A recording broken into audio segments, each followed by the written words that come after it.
Welcome back to Nainsari classes and this is Nainshree. And आज यहाँ पर हम लोग जो है नाउन्स एंड केसेस की एक्सरसाइज को डिस्कस करेंगे। मैंने आपको नाउन्स एंड केसेस से संबंधित सभी के सभी रूल्स बता दिए थे। आज हमें इस एक्सरसाइज में उन रूल्स को इम्प्लीमेंट करना सीखना है। तो जो इम्प्लीमेंटेशन सीखते हैं वो हम सिर्फ एक्सरसाइज में ही सीखते हैं। तो एक्सरसाइज आपके लिए मस्ट है और ये आपका पार्ट 1 है और पार्ट 2 आपको अगले दिन दिया जाएगा। इसको मैंने पार्ट में इसलिए किया है ताकि आप जो आपके रूल्स हैं उनको अच्छे से इम्प्लीमेंट करना सीख पाएँ। ज़्यादा क्वेश्चंस होते हैं तो फिर हमें थोड़ी सी एंग्जाइटी होती है, इसीलिए फिर मैंने इनको पार्ट में कर दिया है। अब आप इनको जो रूल्स आपने पढ़े थे, मैं ऐसा उम्मीद कर रही हूँ कि आप लोग जो है उनको रिवाइज़ करके आए होंगे। अगर नहीं भी किए तो डोंट वरी, यहाँ पर मैं आपको सारे रूल्स फिर से रिवाइज़ करवाऊँगी। जो नए रूल्स आएंगे वो भी मैं आपको बताती जाऊँगी, तो वो आप ऐड करते जाना। आइए शुरुआत करते हैं। यहाँ पर आपका पहला क्वेश्चन है कि he inform me that he had gone to one of the ministers residences and stayed there all night. यहाँ पर आपको एक चीज़ देखना है कि आपका जो एरर है वो कहाँ पर है, फिर आपको ये बताना है कि किस तरीके से आप उस एरर को दूर करेंगे। तो आइए जानते हैं दोनों चीज़ें। एक रूल जो है मैंने आपको बताया था कि जब कभी भी आपका वन ऑफ द आता है, क्या आता है, वन ऑफ द आता है, तो वन ऑफ द के केस में आपका जो नाउन होता है वो कैसा होता है, प्लूरल नाउन होता है ना। बताया था आप लोगों को, अगर याद हो, नहीं भी याद है तो कोई बात नहीं। जैसे मैं कहूँ कि वन ऑफ द बॉय, तो ये बिल्कुल गलत है। अगर मैंने कहा one of the boys, boys आपका प्लूरल है तो ये बिल्कुल करेक्ट है। जैसे मैं कहूँ वन ऑफ द गर्ल, गलत है। वन ऑफ द गर्ल्स, तो ये बिल्कुल करेक्ट है, क्योंकि वन ऑफ द के बाद आपका नाउन कैसा होता है, नाउन हमेशा आपका प्लूरल होता है। ये आपका रूल नंबर 1 है वन ऑफ के बारे में, वन ऑफ द के बारे में। दूसरा आपको याद रखना है वन ऑफ द के केस में कि जब कभी भी आपके वन ऑफ के बाद आपके दो नाउन आते हैं, क्या आते हैं, दो नाउन आते हैं, तो आप जो पोजेसन या फिर जो ओनरशिप दर्शाते हैं वो किसके थ्रू दर्शाएंगे, पोजेसन ऑपोस्ट्रोफ एस के थ्रू नहीं दर्शाते। हम लोग क्या करते हैं, ऑपोस्ट्रोफ एस के सहारे नहीं दिखाते, सहारे नहीं दर्शाते, बल्कि इसको आप लोग लिख लीजिएगा। यहाँ वहाँ पर मैंने आपको नहीं बताया था, क्यों नहीं बताया था वो रीज़न भी मैं आपको बताती हूँ। सहारे नहीं दर्शाते, बल्कि हम लोग क्या करते हैं, हम लोग क्या करते हैं, ऑफ के सहारे पोजेसन को दर्शाते हैं, ऑफ से पोजेसन दर्शाते हैं। ठीक है, अगर आप लोगों में से किसी को याद हो तो मैंने वहाँ पर एक चीज़ आपको बोली थी, वो ये बोला था मैंने कि आप लोग जो है ओनरशिप को या पोजेसन को या तो ऑपोस्ट्रोफ एस के सहारे दर्शाएंगे या फिर ऑफ के सहारे दर्शाएंगे। अब कहाँ पर ऑपोस्ट्रोफ एस आएगा और कहाँ पर ऑफ आएगा, ये चीज़ मैंने आपको सस्पेंस में रखी थी। मैंने आपको बताया था कि ये मैं आपको सारी चीज़ें एक्सरसाइज में बताऊँगी। तो अब आपको यही चीज़ सीखना है कि कहाँ पर आप लोग ऑपोस्ट्रोफ एस के सहारे पोजेसन को दर्शाएंगे और कहाँ पर ऑफ के सहारे दर्शाएंगे। बहुत इंपॉर्टेंट है, ध्यान से सुनिएगा। ठीक है, तो जब कभी भी आपके वन ऑफ के बाद आपके दो नाउन आते हैं, तो दो नाउन्स आने की वजह से आपका जो पोजेसन है वो आप ऑपोस्ट्रोफ एस के सहारे नहीं दर्शाते बल्कि ऑफ के सहारे दर्शाते हैं। अब ऐसा क्यों है, क्योंकि जब दो नाउन आते हैं वन ऑफ के बाद तो डिसाइड नहीं कर पाते हैं कि किस नाउन पर हम लोग जो है ऑपोस्ट्रोफ एस लगाएं। इस वजह से इस जो आपकी प्रॉब्लम है, इस प्रॉब्लम को दूर करने के लिए ऑपोस्ट्रोफ एस के सहारे पोजेसन ना दिखा के हम लोग ऑफ के सहारे दर्शाते हैं। अगर आपको नहीं समझ में आया है तो मैं आपको जो क्वेश्चन है उसके सहारे समझाती हूँ, आप बिल्कुल से समझ जाएंगे, कोई प्रॉब्लम आपको नहीं होगी। बस थोड़ा सा पेशेंस बनाकर रखिएगा। पहला तो मैंने आपको बोला है कि जब कभी भी आपका वन ऑफ द आता है तो नाउन कैसा होता है, प्लूरल होता है। यहाँ पर रेजिडेंसेस है, यानी कि पहला जो रूल है वो फुलफिल कर रहा है। ठीक है, अब दूसरा आपको देखना है कि वन ऑफ द के बाद आपका मिनिस्टर आया है। मिनिस्टर क्या है, अब बताइए, नाउन है, प्रोनाउन है, एडजेक्टिव है, क्या है, या फिर आर्टिकल है। आप कहेंगे कि मैम ये तो हमारा नाउन है। ठीक है, तो मैंने इसको नाउन एनिमल लिख लिया। रेजिडेंसेस क्या है भाई, प्लूरल बना है तो ये भी आपका नाउन है, तो ये क्या है, नाउन 2 है। आप लोग देखिए कि वन ऑफ द के बाद आपके दो नाउन आए हैं। कितने नाउन आए हैं, दो नाउन आए हुए हैं। तो यही तो मैं आपको बता रही थी कि जब कभी भी आपके वन ऑफ द के बाद दो नाउन आते हैं तो हम लोग जो ओनरशिप है उसको ऑपोस्ट्रोफ एस से नहीं दिखाते हैं, क्योंकि यहाँ पर आप डिसाइड नहीं कर पाएंगे कि मिनिस्टर के साथ ऑपोस्ट्रोफ एस लगाएं या फिर रेजिडेंसेस के साथ ऑपोस्ट्रोफ एस लगाएं। दैट्स वाई यहाँ पर हम लोग जो है ऑफ के सहारे पोजेसन को दिखाते हैं। अब आइए हम ये जानते हैं कि किस तरीके से हम लोग इसको करेक्ट करके लिखेंगे। तो ये बहुत महत्वपूर्ण है कि किस तरीके से इसको सही लिखा जाएगा। तो जहाँ पर आपका ये जो लिखा हुआ है कि one of the ministers residences, इसको आपको सही लिखना है। तो इसको हम किस तरीके से लिखेंगे, इसको हम लिखेंगे कि the residence of one of the ministers. क्या लिखेंगे, the residence of one of the ministers. ठीक है, अब आपका ये करेक्ट हो जाएगा। जितनी जगह पे आपका ये लिखा हुआ है कि one of the ministers residences, उसकी जगह पे आपको लिख देना है कि the residence of one of the ministers, तब आपका ये बिल्कुल करेक्ट हो जाएगा। अब एक चीज़ मैं और बोलना चाहूँगी, ऐसे बहुत सारे स्टूडेंट्स होंगे जिनको ये समझ में नहीं आ रहा होगा कि ये कैसे लिखा है। अभी आप बस इतना सीख लीजिए कि जब कभी भी आपके वन ऑफ द के बाद दो नाउन आते हैं तो वहाँ पर पोजेसन हम लोग अपॉस्ट्रोफ के एस के सहारे नहीं दर्शाते बल्कि ऑब के सहारे दर्शाते हैं। ये कैसे लिखा गया है इसको आप अभी इतना प्रेशर मत लीजिए, ठीक है। बस इतना याद रखना है कि ऑब के सहारे आपको दर्शाना है, ठीक है। आगे आप धीरे धीरे जब इंग्लिश के बहुत सारे रूल्स सीख जाएंगे, ग्रामर की बहुत सारी चीज़ें सीख जाएंगे, अपने आप इसको लिखना सीख जाएंगे। सो आपको बिल्कुल पैनिक नहीं होना है, बस पेशेंस बना के रखना है, ठीक है। अब चले नेक्स्ट क्वेश्चन की ओर। अब जैसे आपको नेक्स्ट क्वेश्चन दिख रहा होगा, नेक्स्ट क्वेश्चन है आपका कि the buildings roof needed repairing, otherwise it may fall down and result into many persons death. मैंने आपको एक चीज़ बताई थी कि जब कभी भी आपकी नॉन लिविंग थिंग्स की बात की जाती है, यानी कि निर्जीव वस्तुओं की बात की जाती है, किसकी, निर्जीव आपकी वस्तुएं होती हैं, तो उनके साथ हम लोग जो पोजेसन है वो कभी भी अपॉस्ट्रोफ एस के सहारे नहीं दर्शाते हैं। ये चीज़ मैंने आपको बताई थी। तो यहाँ पर यही तो हम सीख रहे हैं कि कहाँ पर हम अपॉस्ट्रोफ एस के सहारे पोजेसन दिखाएंगे, कहाँ पर ऑब के सहारे दर्शाएंगे। तो एक रूल आपने ऊपर पढ़ लिया, दूसरा आपका ये देखना है कि कभी भी निर्जीव वस्तुओं के साथ हम लोग अपॉस्ट्रोफ एस नहीं लगाते बल्कि ऑब लगाते हैं। क्या लगाते हैं, ऑब लगाते हैं।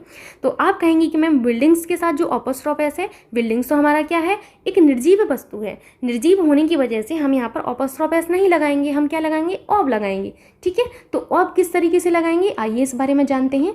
जैसे यहाँ पर लिखा गया है आपका कि द बिल्डिंग्स रूफ, तो इसको हम किस तरीके से लिखेंगे, इसको हम लिखेंगे कि the roof of the building, ठीक है, the roof of the building. देखिए इसको समझना ज़्यादा टफ नहीं है, दिमाग बस थोड़ा सा आपको लगाना है। देखिए मैं आपको समझाती हूँ। जैसे आपकी जो बिल्डिंग होगी उसका रूफ होगा ना, किसका रूफ होगा, बिल्डिंग का रूफ होगा। रूफ का तो बिल्डिंग होगा नहीं ना, बिल्डिंग का रूफ होता है। जैसे आपको मैं एक साधारण भाषा में समझाती हूँ। ये मेरा रूम है जिसमें मैं बैठी हुई हूँ, तो रूम की छत होगी ना कि छत की रूम, है ना। तो इस चीज़ को आप समझिएगा, हम लोग क्या कहते हैं कि इस रूम की छत, है ना। तो ये आपका इस तरीके से लिखा गया है। अगर आप थोड़ा सा माइंड लगाएंगे तो आपको समझ में आ जाएगा कि the roof of the building, यानी कि बिल्डिंग की रूफ के बारे में बात की जा रही है। तो यहाँ पर ऑब आ गया। अब आपका ये बिल्कुल करेक्ट हुआ। आपको समझ में आ रहा है ना इतनी चीज़ें। अगर आपको कोई भी जैसे प्रॉब्लम होती है समझने में तो आप लोग जो है कॉमेंट में बोल दिया करिए, मैं उसको आपको समझाऊंगी। चलते हैं नेक्स्ट क्वेश्चन की ओर। तो आपका जो नेक्स्ट क्वेश्चन है वो भी महत्वपूर्ण है। तो यहाँ पर आपको जो क्वेश्चन है वो ये है कि I visited John's and Mary's house twice but found the couple absent. ये बहुत अच्छा क्वेश्चन है, इसके बारे में भी मैंने आपको बताया हुआ था। अब आप इस सेंटेंस को थोड़ा सा ध्यान से पढ़िए। तो आप कहेंगे कि ma'am I visited John's and Mary's house twice but found the couple absent. तो आप ये चीज़ बताइए कि ये जो जॉन है और ये जो मैरी जी हैं, क्या ये हस्बैंड वाइफ हैं या फिर मतलब ये भाई बहन हैं या फिर मतलब कुछ और हैं। तो आप कहेंगे कि मैम यहाँ पर कपल लिखा हुआ है, दैट मीन्स ये आपकी कपल है। तो ये क्या है, क्लोजली रिलेटेड है। और मैंने आपको एक चीज़ बताई थी कि जब कभी भी आपके दो नाउन्स एक दूसरे से क्लोजली रिलेटेड होते हैं तो हम जो अपॉस्ट्रोफ एस है वो दोनों पर नहीं लगाते। जो दोनों नाउन्स हैं, यहाँ पर जॉन क्या है, आपका नाउन है। देखिए जॉन किसी का नाम होगा ना तो नाउन होगा। मैरी क्या होगा, मैरी नाम होगा किसी जो है महिला का, तो मैरी भी क्या है, नाउन है। तो आप कहेंगे कि मैम इन दोनों पर हम लोग अपॉस्ट्रोफ एस नहीं लगाएंगे, बल्कि हम जो आपका बाद वाला आपका जो नाउन होता है, दूसरा वाला जो नाउन होता है, उसके साथ हम लोग अपॉस्ट्रोफ एस लगाते हैं। आपको याद है मैंने ये रूल पढ़ाया हुआ था कि जब कभी भी आपके दो नाउन क्लोजली रिलेटेड होते हैं तो वहाँ पर हम लोग जो है अपॉस्ट्रोफ एस दोनों आपके नाउन के साथ नहीं लगाते, बल्कि जो सेकंड वाला आपका होता है किसके साथ, सेकंड वाले के साथ हम लोग अपॉस्ट्रोफ एस लगाते हैं। सो हम यहाँ पर क्या करेंगे, हम लोग जो है यहाँ पर लिख देंगे simply John and Mary's house. क्या लिखेंगे हम लोग, जॉन एंड मैरीज हाउस। तो यहाँ पर जो आपका लिखा हुआ है इतना पोर्शन, इसको हम लोग किस तरीके से लिखेंगे इसको सीखते हैं, ठीक है। जॉन, ठीक है, जॉन को आपने लिख लिया। मैंने क्या कहा था कि जो आपका दूसरा वाला है, दूसरे वाले नाउन पर आपको सिंपली क्या कर देना है, अपॉस्ट्रोफ एस लगा देना है। अब आपका ये बिल्कुल करेक्ट हुआ। तो आप क्या कहेंगे, I visited John and Mary's house twice but found the couple absent. अब आपको समझ में आ गया। अब चलते हैं नेक्स्ट क्वेश्चन की ओर। क्वेश्चन है आपसे कि a ton's weight is too heavy for anyone to carry on his head, ठीक है। अगर आपको थोड़ा बहुत याद हो तो मैंने आपको एक रूल पढ़ाया हुआ था कि जब कभी भी आप वेट यानी कि वजन बताने वाले शब्दों का यूज़ करते हैं तो वहाँ पर हम लोग अपोस्ट्रोफ एस का प्रयोग करते हैं। ये मैंने आपको बताया हुआ था, ठीक है। जैसे मैं कहूँ कि a ton's wait, a grams wait, a kilos wait, मैंने ये चीज़ें आपको वहाँ पर बताई थी। तो यहाँ पर आप कहेंगे कि अ टन्स वेट बिल्कुल करेक्ट लिखा हुआ है, दैट्स वाई ये आपका बिल्कुल करेक्ट है, इसमें कोई एरर नहीं है, ठीक है। अब चलते हैं नेक्स्ट क्वेश्चन की ओर। नेक्स्ट क्वेश्चन है कि he did not approve his son raising stupid question and thereby vexing the teacher. अब यहाँ पर आप लोग बताइए कि वैक्सिंग का मतलब क्या है। तो वैक्सिंग का मतलब होता है ना रुचने वाला, यानी कि जो आपको थोड़ा सा अप्रिय लगे, थोड़ा सा मतलब इरिटेट करने वाला कह सकते हैं आप लोग इसको दूसरी लैंग्वेज में, ठीक। अब आपको ये बताना है कि ये जो क्वेश्चन आपका दिया गया है इसमें कहाँ पर प्रॉब्लम है। प्रॉब्लम का मतलब आप लोग समझ रहे हैं ना, कि जहाँ पर आपका एरर है वो आपको बताना है, ठीक है। एक रूल मैंने आपको जीरेंड एंड पार्टिसिपल से संबंधित बताया था। अगर आप लोगों में से किसी को भी याद है तो बहुत अच्छी बात है, नहीं याद है तो कोई बात नहीं, मैं आपको यहाँ पर फिर से बताती हूँ, ठीक है। जब कभी भी आपका जीरेंड आता है तो जीरेंड जो होता है आपका एज अ जो है वर्बल नाउन कार्य करता है, मतलब नाउन की तरह ये जो है हमेशा कार्य करता है, ठीक है। जो ये जीरेंड है इसके पहले हम लोग हमेशा पॉजेसिव केस का प्रयोग करते हैं। किसका? पॉजेसिव केस का, ठीक है। ये चीज़ मैंने आपको बताई थी कि पॉजेसिव केस का प्रयोग जीरेंड के पहले करते हैं। अब बात आती है आपके पार्टिसिपल की। किसकी? पार्टिसिपल की, ठीक है। जब आपका पार्टिसिपल आता है तो ये जो पार्टिसिपल होता है ये आपका एज एन एडजेक्टिव कार्य करता है। क्या करता है? एज एन एडजेक्टिव आपका कार्य करता है सेंटेंस में। और इसके पहले हमेशा हम लोग ऑब्जेक्टिव केस का प्रयोग करते हैं। किसका? ऑब्जेक्टिव केस का प्रयोग किया जाता है आपके जो है पार्टिसिपल हैं इनके पहले। सो याद रखिएगा कि पार्टिसिपल के पहले हम लोग हमेशा ऑब्जेक्टिव केस का प्रयोग करते हैं और पार्टिसिपल एज अ एडजेक्टिव आपका कार्य करता है। और जीरेंड हमेशा पॉजेसिव केस जो है पॉजेसिव केस लेता है अपने आगे, और ये हमेशा नाउन की तरह कार्य करता है, ठीक है। वर्बल नाउन इसको कहते हैं। इतनी चीज़ें आपको याद है। अब आप क्वेश्चन को देखिए। आपको ये जो रेजिंग दिख रहा है, अब आपको ये बताना है कि क्या ये आपका रेजिंग जो है जीरेंड है या फिर आपका पार्टिसिपल है। तो आप लोगों को देखिए, सिंपली मैं आपको ये बताती हूँ कि जब कभी ना समझ में आए तो आपको ये देखना है कि रेजिंग जो है आपका क्या ये एडजेक्टिव की तरह कार्य कर रहा है। तो आप कहेंगे कि मैम ये एडजेक्टिव की तरह बिल्कुल भी कार्य नहीं कर रहा है। आप लोग साफ साफ देखिए कि एडजेक्टिव की तरह कार्य नहीं कर रहा है, क्योंकि कोई भी बाद में नाउन नहीं है। नाउन की विशेषता आपका एडजेक्टिव बताएगा ना, ये चीज़ तो आपको पता है, मैं आपको समझा चुकी हूँ। तो यहाँ रेजिंग क्या हो गया फिर? जब पार्टिसिपल नहीं है तो ये क्या हो गया? आपका जीरेंड हो गया, है ना। जब पार्टिसिपल नहीं है तो इसको आप क्या करेंगे कि मैम ये फिर जीरेंड है, ठीक है। जब ये जीरेंड है तो मैंने क्या बोला था आपको कि जीरेंड के पहले हम लोग हमेशा पॉजेसिव केस का प्रयोग करते हैं, ठीक है। किसका? पॉजेसिव केस का। अब जो आपके प्रोनाउंस हैं उनके पॉजेसिव केस तो बिल्कुल फिक्स हैं। जो नाउन होते हैं उन पे हम क्या करते हैं? पॉजेसिव केस के लिए अपोस्ट्रोफ एस का प्रयोग करते हैं या फिर ऑब का प्रयोग करते हैं, ठीक है। लेकिन आपका जो सन है वो लिविंग थिंग है, लिविंग है ना, दैट्स वाई हम यहाँ पर क्या करेंगे? सन जो आपका है, मैं इसको हटा देती हूँ पहले, सन जो आपका है इसके साथ हम क्या कर देंगे? इसके साथ हम लोग जो है अपोस्ट्रोफ एस का प्रयोग कर देंगे, तो ये आपका बिल्कुल करेक्ट हो जाएगा। क्योंकि मैं अभी आपको बताई हूँ ना कि जब कभी भी आपका जीरेंड आता है, जो जीरेंड के पहले हमेशा हम लोगों को पॉजेसिव केस का प्रयोग करना पड़ता है, ठीक है। आपको समझ आ गया होगा। चलते हैं नेक्स्ट क्वेश्चन पर। तो क्वेश्चन है आपका, ये बहुत अच्छा क्वेश्चन है, देखिए इसको आपको ध्यान से समझना है। क्वेश्चन है आपसे कि Americans problem are however not so serious and awful as India. ये अच्छा क्वेश्चन है और ऐसे क्वेश्चन परीक्षाओं में आते भी हैं, ठीक है। अब देखिए एक चीज़ आप लोग बचपन से देखिए पढ़ते आ रहे होंगे, पढ़ते नहीं कहेंगे, हम इसको सुनते आ रहे हैं। जैसे हम लोग जब घर में होते हैं तो हमारे मम्मी पापा क्या कहते हैं कि आप लोग जो है अपनी सेम एज के फ्रेंड बनाओ, बोलते हैं ना, सेम स्टेटस के फ्रेंड बनाओ। हालांकि ऐसा होना नहीं चाहिए, सॉरी, लेकिन मैं आपको बस बता रही हूँ कि कई फैमिलीज़ ऐसी होती हैं जो ये कहती हैं कि सेम स्टेटस के फ्रेंड बनाओ, ठीक है। अब मान के चले कि कोई जो है मिलियनर है तो वो क्या करेगा? उसके बच्चे जो हैं वो ओबियस सी बात है कि अपने स्टेटस के लोगों से फ्रेंडशिप करेंगे, है ना, यानी कि सेम स्टेटस वाले लोगों से फ्रेंडशिप करेंगे। तुलना करेंगे तो वो अपने जो है सेम स्टेटस वाले लोगों से करेंगे। तो यहाँ पर यही रूल आपका अप्लाई होता है कि तुलना जो होती है वो हमेशा समान चीज़ों में होती है। यहाँ पर आपको यह ध्यान से देखना है कि अमेरिकन्स प्रॉब्लम की तुलना किससे की जा रही है कि Americans problem are however not so serious and awful as India. तो यानी कि अमेरिकन्स की जो प्रॉब्लम है उनकी जो तुलना है वो आपकी इंडिया से की जा रही है। तो क्या आप लोग एक चीज़ बताएंगे कि क्या आपकी अमेरिकन्स की प्रॉब्लम की तुलना इंडिया से की जाएगी या फिर अमेरिकन्स प्रॉब्लम की तुलना आपकी इंडियंस प्रॉब्लम से की जाएगी? तो आप कहेंगे कि मैम अमेरिकन की जो प्रॉब्लम है उनकी तुलना हम इंडियन की प्रॉब्लम से करेंगे, है ना, यही है ना आपका मतलब। अब आपको यहाँ पर देखना है कि यहाँ पर ऑपोस्ट्रोफ एस है, इंडियन नहीं है यहाँ पर, ठीक है, ना कि अमेरिकन है, लेकिन यहाँ पर ऑपोस्ट्रोफ एस है। जब यहाँ पर ऑपोस्ट्रोफ एस है तो हमें इंडिया पर भी ऑपोस्ट्रोफ एस ही दिखाना पड़ेगा। इस चीज़ को आप लोग याद रखिएगा कि यहाँ पर हमें क्या करना पड़ेगा, कि इंडिया के साथ भी जो है ऑपोस्ट्रोफ एस यहाँ पर सिंपली लगा देना पड़ेगा। तो अब आपका ये बिल्कुल करेक्ट हुआ कि Americans problem are however not so serious as awful as Indians. ठीक है, अब आपका ये बिल्कुल करेक्ट हुआ। आप लोग समझ गए हैं कि सेम स्टेटस में आपको तुलना करनी होती है। ठीक है, अब आप नेक्स्ट क्वेश्चन पर चलेंगे कि your tone of speaking as well as your friends is really extremely sarcastic yet we never take it seriously.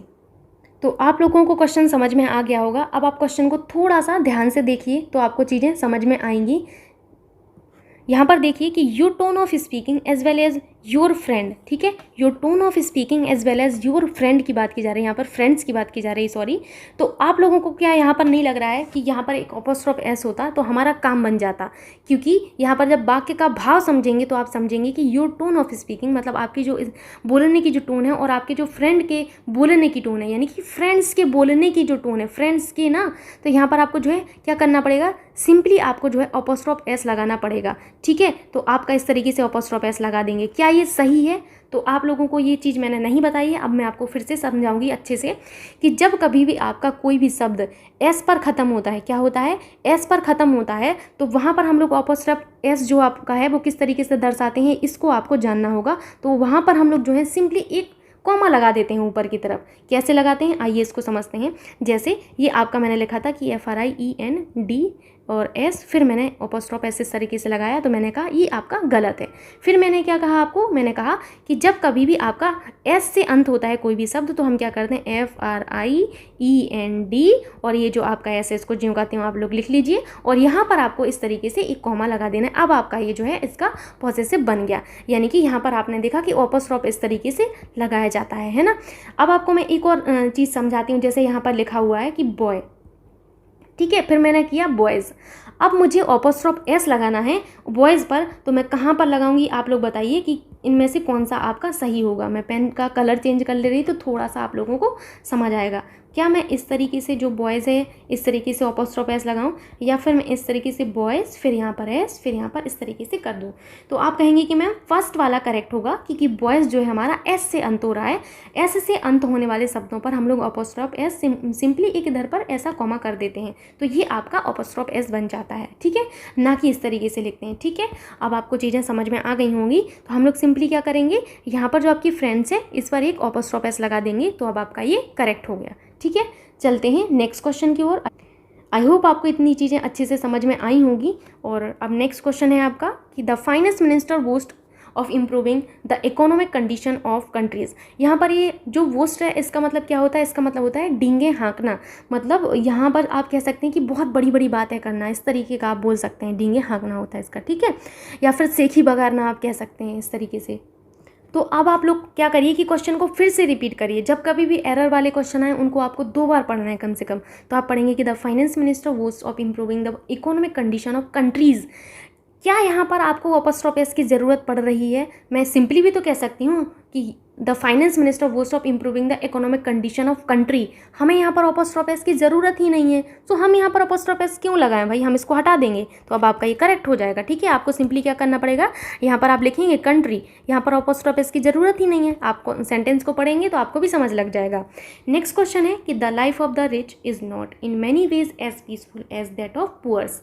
ठीक है, अब आप आगे जब ग्रामर पढ़ेंगे तो वहाँ पर मेरे साथ जब पढ़ेंगे तो आपको बहुत सारी चीज़ें जानने को मिलेंगी कि आपका दैट ऑफ कहाँ आता है। ये सब चीज़ें देखिए कंपैरिजन में जब आप पढ़ेंगे तो बहुत सारी चीज़ें वहाँ पर आती हैं। तो अभी का ये टॉपिक नहीं है, बस आपको यहाँ पर बताना है कि कहाँ पर आपका प्रॉब्लम है, मतलब कहाँ पर एरर है। तो एक चीज़ आप लोग बताइए कि क्या यहाँ पर ऑपोस्ट्रोफ एस की हमें कोई ज़रूरत है? आप ध्यान से पढ़िए सेंटेंस को कि the life of rich is not in many ways as peaceful as that of poors. तो यहाँ पुअर्स की ज़रूरत ही नहीं है। हमें सिंपली हम ये भी कह सकते हैं कि the life of rich is not many way as peaceful as that of poor. ठीक है, हमें पुअर्स की ज़रूरत ही नहीं है। तो पुअर्स जो आपका ये ऑपोस्ट्रोफ एस है इसको हटाना पड़ेगा और सिंपली पुअर लिख देंगे, तो ये आपका करेक्ट हो जाएगा। ठीक है, चलते हैं नेक्स्ट क्वेश्चन पर। क्वेश्चन है आपसे कि for your sake as well as for your wife we all wish that you may get that job. अब यहाँ पर आपको सेंटेंस का थोड़ा सा भाव समझना होगा, बहुत महत्वपूर्ण है ये सेंटेंस भी, ये क्वेश्चन अच्छा है कि for your sake as well as for your wife. क्या? फॉर योर वाइफ सेक ना, यही तो मतलब हुआ ना इसका कि for your sake as well as for your wife sake. ठीक है, तो यहाँ पर आपको क्या भाव दिख रहा है? यहाँ पर आपको लग रहा है कि अगर यहाँ पर सेक होगा तो ये आपका करेक्ट हो जाएगा। तो हम लोग क्या करेंगे कि जो आपका भाव आ रहा है, जैसा आपका भाव आ रहा है कि for your sake as well as for your wife sake, तो यहाँ पर क्या करना पड़ेगा हमें? वाइफ का सेक, यानी कि हमें वाइफ्स करना पड़ेगा। तो हम क्या करेंगे? वाइफ, और यहाँ पर अगर हम अपॉस्ट्रोफ एस लगा देंगे तो अब आपका ये बिल्कुल करेक्ट हो जाएगा, क्योंकि यहाँ पर आपका जो एक्सप्रेशन है उसको समझिए कि for your sake, for your wife's. ठीक है, तो वाइफ्स जब यहाँ पर कर दिया आपने, अपॉस्ट्रोफ एस लगा दिया, तो इसका मतलब ये हो गया कि for your sake as well as for your wife's sake, है ना? ये आपका मतलब हो गया जो आपको समझना होगा यहाँ पर। ठीक, जैसे मैं आपको सिंपली कहूँ कि for his success as well as his wife, तो क्या ये आपका सही है?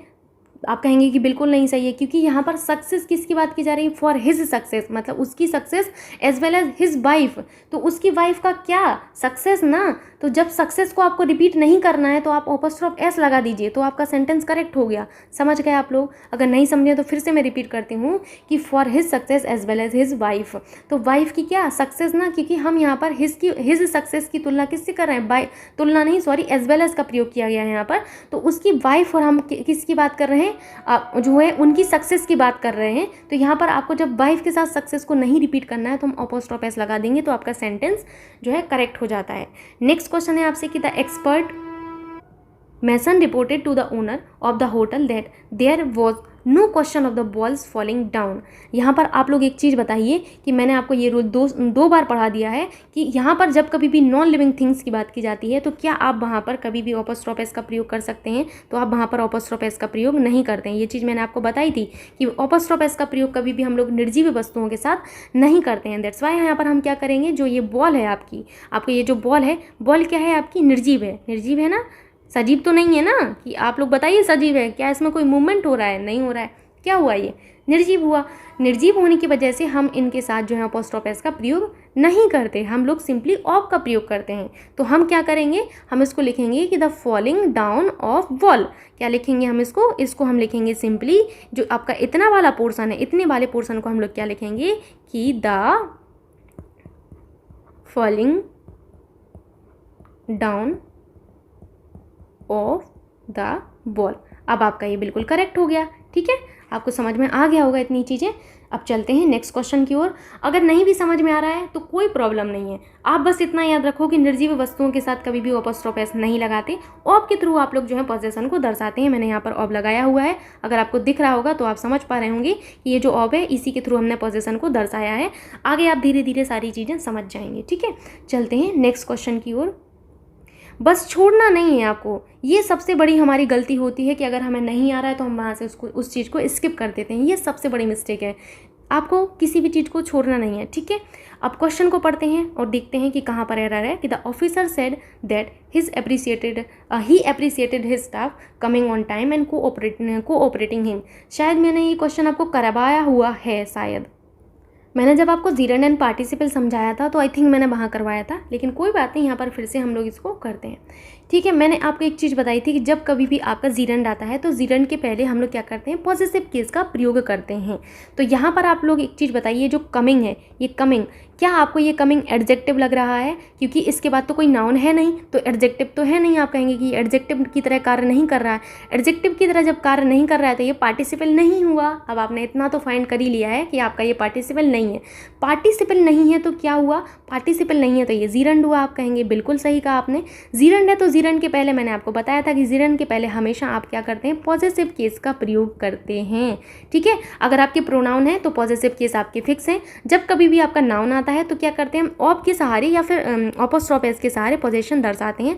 अब स्टाफ बताइए, स्टाफ आपका लिविंग है या नॉन लिविंग है? आप कहेंगे कि मैम स्टाफ तो लिविंग होता है, तो स्टाफ के साथ हम लोग क्या कर देंगे, यहाँ पर आपका जो है अपॉस्ट्रोफ एस लगाना पड़ेगा। तो यहाँ पर देखिए स्टाफ्स लिखा हुआ था पहले से ही, एक चीज़ यहाँ पर मिस है, इसको आप लोग कट करके STAFF आपका S लिखा हुआ था।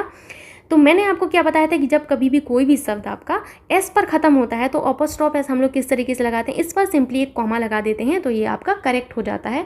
तो आप जो आपका आंसर है उसको किस तरीके से सही करेंगे, यहाँ पर अपॉस्ट्रोफ एस लगा देंगे, तो ये आपका सही हो जाएगा। ठीक है, अब नेक्स्ट क्वेश्चन है आपसे कि as we are told this idea of mister Gandhi was totally valid in the present condition of India. ठीक है, तो वैसे तो इस सेंटेंस में कोई भी गलती नहीं है, आपको भी कोई गलती नज़र नहीं आ रही होगी, क्योंकि मैंने आपको एक रूल पढ़ाया हुआ था कि जब कभी भी आपका द या फिर दिस या फिर यहाँ पर दैट हो, फिर आपका यहाँ पर नाउन हो और फिर यहाँ पर ऑफ हो बीच में और फिर आपका क्या हो, नाउन हो, यानी कि आपका कभी भी the noun of noun construction बने या फिर this noun of noun construction बने या फिर that noun of noun construction बने, तो आपके जो नाउन है, नाउन के साथ जो आपका बाद वाला नाउन है, मैं बाद वाले नाउन की बात कर रही हूँ, देखिए आप ध्यान से सुनिएगा इस चीज़ को, बहुत इंपॉर्टेंट है। मैं इस नाउन की बात नहीं कर रही, मैं बाद वाले नाउन की बात कर रही हूँ कि ये जो बाद वाला नाउन है उसके साथ हम लोग जो अपॉस्ट्रोफ एस का प्रयोग नहीं करते हैं। ध्यान रखिएगा कि बाद वाले नाउन के साथ अपॉस्ट्रोफ एस का प्रयोग नहीं करते। तो यहाँ पर देखिए आपको दिख रहा होगा दिस दिख रहा है, फिर आइडिया दिख रहा है, आइडिया क्या है आपका, एक नाउन है। ठीक है, फिर आपका बीच में आपको ऑफ दिख रहा है, मिस्टर गांधी क्या है, आप कहेंगे नाउन है, तो दिस नाउन ऑफ नाउन आया है, तो ये लास्ट वाले जो नाउन है उनके साथ अपॉस्ट्रोफ एस का प्रयोग नहीं किया गया है, दैट्स वाई आपका ये सेंटेंस बिल्कुल करेक्ट है। समझ गए आप लोग? अगर आपको कोई भी प्रॉब्लम है तो कॉमेंट में पूछ लिया करिए, ठीक है, कोई प्रॉब्लम नहीं, मैं बताऊंगी आपको। ठीक है, तो चलते हैं अब नेक्स्ट क्वेश्चन की ओर। क्वेश्चन है आपका कि it is true that I met the chief minister at one of my friends house. ठीक है, तो मैंने जब आपको ये वीडियो शुरू किया था तो एक रूल बताया था, वन ऑफ वाला बताया था ना, कि कभी भी वन ऑफ आता है आपका तो वन ऑफ के बाद आपकी नाउन कैसी आती है, प्लूरल आती है। और दूसरा जो आपका रूल बताया था मैंने, वो ये बताया था कि जब कभी भी आपका वन ऑफ आता है तो वन ऑफ के बाद आपके दो नाउन आते हैं, वन ऑफ के बाद अगर आपके दो नाउन आते हैं तो हम लोग जो हैं जो आपके अपॉस्ट्रोफ एस हैं, अपॉस्ट्रोफ एस के सहारे पोजेशन नहीं दर्शाते बल्कि ऑफ के सहारे दर्शाते हैं। तो यहाँ देखिए आपका, मैं पहले पेन का कलर चेंज कर लेती हूँ तो आपको अच्छे से समझ आएगा। यहाँ पर वन ऑफ लिखा है, फिर यहाँ पर आपका माई फ्रेंड लिखा हुआ है, फिर आपका अपॉस्ट्रोफ एस है, तो ये आपका नाउन वन है और हाउस आपका नाउन टू है। तो आप देखेंगे कि ये नाउन वन है, नाउन टू है, यानी कि वन ऑफ के बाद आपके दो नाउन आ रहे हैं। सिंपली जब दो नाउन आते हैं तो मैंने क्या बताया था कि अपॉस्ट्रोफ एस के सहारे हम लोग कभी भी पोजेशन को नहीं दर्शाते, हम लोग बल्कि ऑफ के सहारे दर्शाते हैं। तो आपको क्या करना पड़ेगा, ये जो इतना पोर्शन है आप इसको किस तरीके से लिख सकते हैं, इसको हम लोग लिखेंगे सिंपली कि the house of one of my friends. क्या लिखेंगे, the house of one of my friends. ठीक है, हम लोग सिंपली इस तरीके से लिखते हैं। अब आपका ये बिल्कुल करेक्ट हो जाएगा। तो आपका जितना ये सेंटेंस है इसकी जगह हम ये वाला कर देंगे, तो हम लोग क्या बोलेंगे, it is true that I met the chief minister the house of one of my friends. ठीक है, अब आपका ये बिल्कुल करेक्ट हुआ। चलते हैं नेक्स्ट क्वेश्चन की ओर।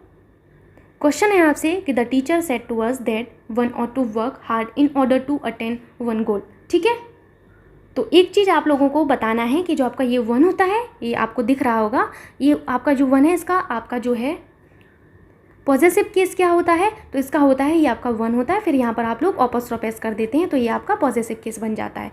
तो यहाँ पर देखिए आपका कि the teacher said to us that one ought to work hard in order to attain one's goal होगा ना, यहाँ पर पॉजिटिव केस आएगा तो वंस गोल होगा, तो यहाँ पर आप क्या कर देंगे, यहाँ पर अपॉस्ट्रोफ एस लगा देंगे, तो ये आपका करेक्ट हो जाएगा। ठीक, क्योंकि यहाँ पर आपको पॉजिटिव केस दर्शाना पड़ेगा, इस चीज़ को समझिएगा आप लोग। ठीक है, चलते हैं नेक्स्ट क्वेश्चन की ओर। क्वेश्चन है आपसे कि being sure of his success he told his friend that he would never forgot even his enemies name. ठीक है, तो जब आप लोग इस सेंटेंस को ध्यान से पढ़ेंगे तो अब आपको यहाँ पर एक चीज़ दिख रही होगी कि आपका यहाँ पर आपको दिख रहा होगा कि फॉरगॉट के बाद आप पढ़िए कि forgot even his enemies names. ठीक है, तो ये जो एनिमीज़ है, आपको इस एनिमीज़ पर क्या करना पड़ेगा, यहाँ पर आपको सिंपली अपॉस्ट्रोफ एस का प्रयोग कर देना पड़ेगा, तो ये अब आपका बिल्कुल करेक्ट हो जाएगा। और एक चीज़ मैंने आपको बताई थी कि जब कभी भी आपका कोई भी शब्द यानी कि आपका कोई भी वर्ड एस पर ख़त्म होता है तो हम लोग पोजीशन किस तरीके से दर्शाते हैं, इस अपॉस्ट्रोफ एस के थ्रू दर्शाते हैं। सिर्फ हम लोग यहाँ पर एक कॉमा लगा देते हैं और कुछ भी नहीं करते, तो आपको सिंपली इस तरीके से यहाँ पर कॉमा लगा देना होगा, तो ये आपका करेक्ट हो जाएगा। ठीक, चलते हैं नेक्स्ट क्वेश्चन की ओर। क्वेश्चन है आपसे कि the survey gives us much knowledge of publics opinion on matter of terrorism. ठीक है, अब यहाँ पर आप लोगों को एक चीज़ जाननी होगी कि जब कभी भी आपका पब्लिक का, सिटी का, विलेज का, आपके जो हॉस्टल हैं, इन सभी का नाउन के रूप में जो है प्रयोग होता है, तो हम कभी भी इनके साथ अपोस्ट्रोफ एस का प्रयोग नहीं करते हैं। ये बहुत इंपॉर्टेंट रूल है, मैं यहाँ पर लिख देती हूँ कि जब कभी भी आपके पब्लिक का, किसका, पब्लिक का, और आपके विलेज का और आपका जो है सिटी का, सिटी के बाद आपका जो है होता है एक और हॉस्टल का, इन सभी का प्रयोग जब कभी भी आपके एज अ नाउन होता है, किसकी तरह होता है, जब कभी भी आपके नाउन की तरह कार्य करते हैं, तो हम इनके साथ अपोस्ट्रोफ एस का प्रयोग नहीं करते हैं। सो आप लोग यहाँ पर देखिए कि यहाँ पर दा लिखा है, दा क्या है, आपका आर्टिकल है। आप क्या कहेंगे कि मैम ये आर्टिकल है। मैंने क्या बताया था आपको कि जब कभी भी आपका आर्टिकल आता है, तो आर्टिकल के बाद अगर दो आपके शब्द हैं तो क्या होते हैं, पहला शब्द होता है आपका जो है एडजेक्टिव, दूसरा होता है आपका नाउन, है ना। तो आप कहेंगे कि मैम यहाँ पर ये जो पब्लिक है ये एज एन आपका एडजेक्टिव कार्य कर रहा है, ओपिनियन आपका नाउन होगा, क्योंकि दो शब्द हैं यहाँ पर, देखिए दो शब्द आपको दिख रहे होंगे। तो अब एक और रूल ऐड कर लीजिए इसी में कि जब कभी भी आपके पब्लिक का, विलेज का, सिटी का, हॉस्टल, ये हॉस्टल है, ठीक है, हॉस्टल का नाउन और आपके एडजेक्टिव के रूप में कार्य होता है, या तो नाउन के रूप में हो या फिर आपके एडजेक्टिव के रूप में कार्य हो, तो दोनों ही केसेस में हम लोग अपोस्ट्रोफ एस का प्रयोग नहीं करते हैं। तो आप क्या करेंगे कि इसमें से आप लोग अपोस्ट्रोफ एस को हटा देंगे, तो अब आपका ये सही हो जाएगा। इसको सिंपली बोलेंगे द पब्लिक ओपिनियन बोलेंगे, हमें अपोस्ट्रोफ एस यहाँ पर नहीं लगाना है, याद रखिएगा, इनको बहुत इंपॉर्टेंट है। नेक्स्ट क्वेश्चन है आपसे कि very few soldiers dare to turn a deaf ear to their commanders in chief orders, ठीक है। तो जब मैंने आपको कंपाउंड नाउन बताया था कि कभी भी जब आपका कंपाउंड नाउन आता है तो कंपाउंड नाउन में अंतिम शब्द पर अपोस्ट्रोफ एस का प्रयोग किया जाता है। याद है आप लोगों को, किसी को भी? तो अगर नहीं भी याद है तो डोंट वरी, ठीक है, याद रखिएगा कि जब कभी भी आपका जो है कंपाउंड नाउन आता है, क्या आता है, कंपाउंड नाउन आता है, ठीक है। कंपाउंड नाउन के केस में हम लोग जो अपोस्ट्रोफ एस लगाते हैं वो अंतिम जो आपका शब्द होता है उस पर लगाते हैं, ठीक है। कंपाउंड नाउन में अंतिम वाले नाउन पर हम लोग अपोस्ट्रोफ एस का प्रयोग करते हैं। अब यहाँ पर देखिए आपका जो ये कमांडर इन चीफ है, ये आपका पूरा आपका जो है यहाँ पर कंपाउंड नाउन की तरह कार्य कर रहा है, आपको दिख रहा होगा। तो यहाँ पर जो आपका पहला नाउन है वो आपका कमांडर है, और यहाँ पर चीफ आपका जो है नाउन 2 है। इसको आप N2 कर दीजिए, इसको N1 कर दीजिए। तो मैंने यही तो आपको समझाया कि आपके जब कभी भी कंपाउंड नाउन आते हैं तो अंतिम जो आपका शब्द होता है, अंतिम शब्द पर अपोस्ट्रोफ एस का प्रयोग करते हैं। किस पर? अंतिम शब्द पर अपोस्ट्रोफ एस का प्रयोग करते हैं। तो यहाँ से अपोस्ट्रोफ एस हटाइए और इस पर अपोस्ट्रोफ एस लगा दीजिए, तो ये बिल्कुल करेक्ट हो गया, ठीक है। आपको समझ में आ गया होगा। चलते हैं नेक्स्ट क्वेश्चन पर। क्वेश्चन है आपसे, your sons in laws friend is seriously ill and he wants you to see him as soon as possible, ठीक है। अब आपको बताना है कि हमें यहाँ पर कहाँ प्रॉब्लम है। तो ये फिर से आपके कंपाउंड नाउन वाला केस आ गया है। मैंने अभी आपको समझाया कि जब कभी भी आपका कंपाउंड नाउन आता है, जैसे यहाँ पर देखिए आपका सन इन लॉ, ये क्या है, आपका कंपाउंड नाउन है। तो मैंने क्या बताया था, जब कभी भी आपके कंपाउंड नाउन आते हैं तो इनमें आपका जो लास्ट वाला शब्द होता है उस पर हम लोग अपोस्ट्रोफ एस का प्रयोग करते हैं। तो हम लोग यहाँ पर क्या करेंगे, यहाँ पर इस पर जो है लास्ट वाले शब्द पर सिंपली अपोस्ट्रोफ एस का प्रयोग कर देते हैं। तो ये अब आपका करेक्ट हो गया, ठीक है। तो आज की जो आपकी प्रैक्टिस थी वो यहीं तक थी, और आपके जो सेकंड पार्ट है उसमें भी कई सारे अच्छे अच्छे क्वेश्चंस होंगे। सो प्लीज़ आप उसको भी लगाइएगा, उस प्रैक्टिस को भी करिएगा, तो आपकी बहुत सारी चीज़ें जो है क्लियर हो जाएंगी। आई होप आपको ये वीडियो अच्छा लगा होगा, और यदि आपको ये वीडियो अच्छा लगता है, वीडियो आपके लिए हेल्पफुल होता है, तो प्लीज़ वीडियो को लाइक करना एंड शेयर करना ना भूलिएगा अपने दोस्तों के साथ। So thank you so much, बने रहिए इसी तरीके से नेक्स्ट क्लासेस पर।